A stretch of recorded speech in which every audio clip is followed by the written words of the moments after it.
Award-winning wildlife and conservation filmmaker Shekar Dattatri has been talking to us about the tiger, its dwindling population, and what we can do to protect this animal from extinction. From what we've talked all this time, Shekar, it all looks very bleak to me. Is that so? Even though you say that you're optimistic. Well, I'm optimistic for a very simple reason. The tiger is an extremely resilient species. It breeds extremely well. So all we need to do is protect the tiger, protect its habitat and protect its prey, and nature will do the rest. And this has happened in many places in India where good protection was given and tiger numbers shot up. So it's actually not so difficult to save the tiger. Well, in your film, you also talked about Dr. Ullas Karant and that system he devised, whereby you could track the number of tigers and it's from its markings you could tell, you know, how many are there. When ideas like this come up, they get squashed, right? It takes a long time for a good idea to see the light of day. That's right. You know, counting tigers and knowing how many tigers there are in our forests to a fairly accurate degree is extremely important, because if you don't know how many tigers there are, how do you know whether the measures you're taking to protect them are working or not? You can only tell whether your measures are working by an increasing tiger numbers. And in order to get that, you need a very scientifically reliable method, which is what Dr. Ullas Karant devised, by setting remote cameras in the forest and photographing tigers. Because every tiger has a stripe pattern that is as unique as fingerprints. So when you compare the stripe patterns, you can tell that this is tiger A and this is tiger B. So it's a very reliable method, but he devised it in the early 90s, and it took more than 10 years for the government system to accept this method.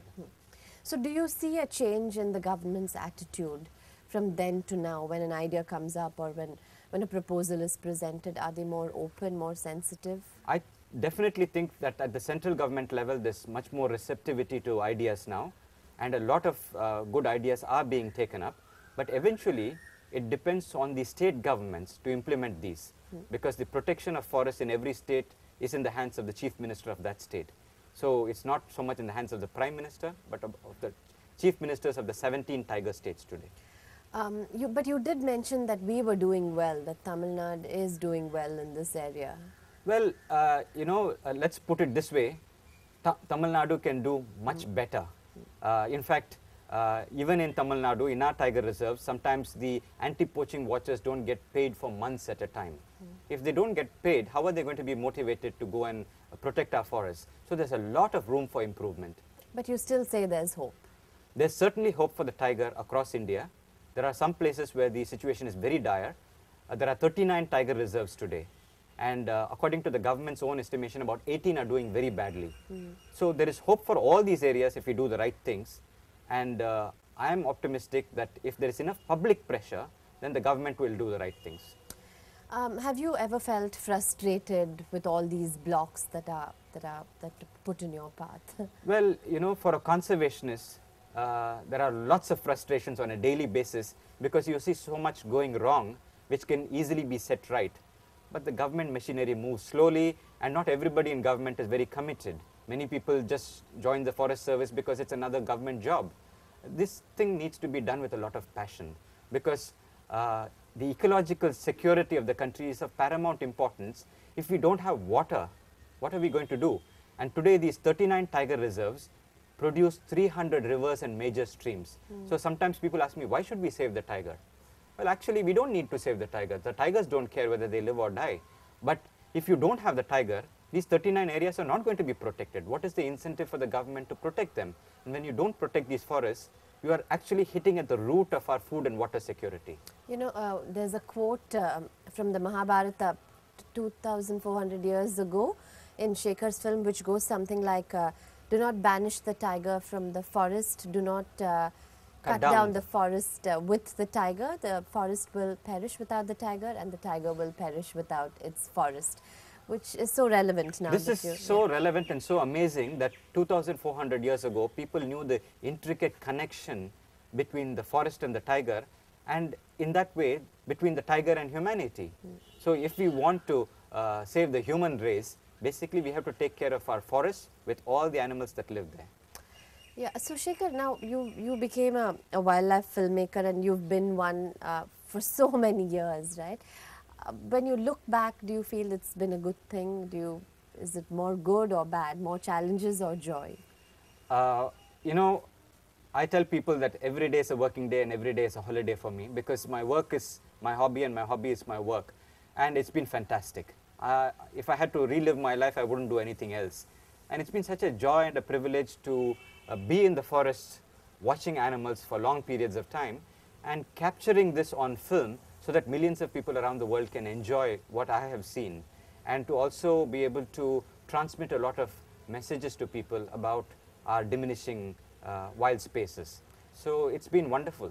But you spend so much time in isolation, right? So when you're in human company and when you see all our follies and foibles, how do you feel? Well, I actually sometimes feel like an alien on planet Earth, because when I look at people around, it's like business as usual. You know, everybody thinks that, yeah, there was water yesterday, there'll be enough water and enough everything else tomorrow. But people like me know that the resources of the earth are finite, and that we are destroying far faster than the earth can replenish itself. So we are actually in big trouble, and most people don't realize this. Today we have the huge problem of climate change, which has been established to be a man-made phenomenon. And climate change will completely change the rules of the game. And it could lead to civil strife, civil unrest. Our comfortable lives could be turned upside down if we don't take enough care of our forests and wildlife today. No, it's a pity that a lot of people, when when they watch your film or when I do this conversation with you, we think deep and then we go away and go back to our regular and normal lives, and we forget a lot of these lessons. How does one remember these things consistently, Shekar? Well, it's not so much about remembering things, it's about a shift in attitude. In society, people look at a few people like me and say, oh, there's an environmentalist or a conservationist. And I'm trying to tell people, look, everybody needs to think of themselves as an environmentalist and a conservationist, because this is our earth, this is our India. If we don't look after it, who's going to look after it? And if we don't look after nature, there's no way nature can look after us. And we are not the masters of nature. Nature is our master. And once upon a time, all ancient cultures worshipped the earth as a mother. Yes. We've forgotten this. Every single thing we get in our lives comes from Mother Nature. And if we keep abusing nature, we are basically committing suicide. No, now a lot of schools are introducing subjects like music and dance as part of their regular curriculum. Do you think wildlife studies or nature studies as a regular subject would help? Because you're talking about an attitudinal shift. Yeah, you're absolutely right. This attitudinal shift needs to come in childhood. Otherwise, it will never be imprinted in one's mind. And many years ago, the Supreme Court actually made it compulsory for environmental studies to be included as part of the school and college curricula. But the fact is, if you just make it another dry subject and thrust it down students' throats, they're not going to be very interested or retain very much. So the challenge now before us is to take this wonderful ruling of the Supreme Court and see how we can creatively make this subject very, very interesting by using a lot of audio visuals like films and so on. And to make this happen, the teachers first need to be trained and motivated. So do you sometimes think that that's an area that you would like to look at?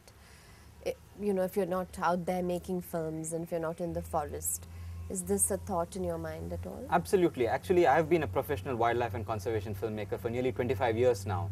And I'm now slowing down my filmmaking in order to take the films I've already produced to the audiences. So one of the films that I produced on the Shola forest was given away to 10,000 schools across India. So there is now an idea to create an organization for youth to get involved in conservation, and that's my next big objective along with a couple of other young colleagues, and perhaps the next in conversation will be about this youth for conservation movement. But I think that's really what we need, because I think people like us who are working and people, us adults, it's very difficult for us to think about these messages because it's not an inherent part of our beings. I think it needs to start with childhood. And well, what I suggest to people is, if you can't do anything else, encourage your children in these things. Give them books on wildlife. Let them watch wildlife programs on television. And if you go to a birthday party for a child, instead of giving some inane gift, why not gift them wildlife DVDs or books and start them off on the right foot? Yes. Because when I was 10 years old, Anu, my life changed when I read a book by Gerald Durrell and his adventures in the forest. Rosie, so, right? Well, Rosie's my relative was actually a fictional novel that he wrote, but he wrote a wonderful books on his expeditions to South America and Africa. And these are the books that inspired me at a very young age and turned me into a wildlife filmmaker eventually. So I think we need to catch them young And I think all adults can play a role in encouraging young people to be interested in these things, because it's their future that we are talking about. Well, I'll let Shekar have the last word there. Thanks very much for joining us. It's a pleasure talking to you as always. Likewise. Thanks, Bye. Shekar.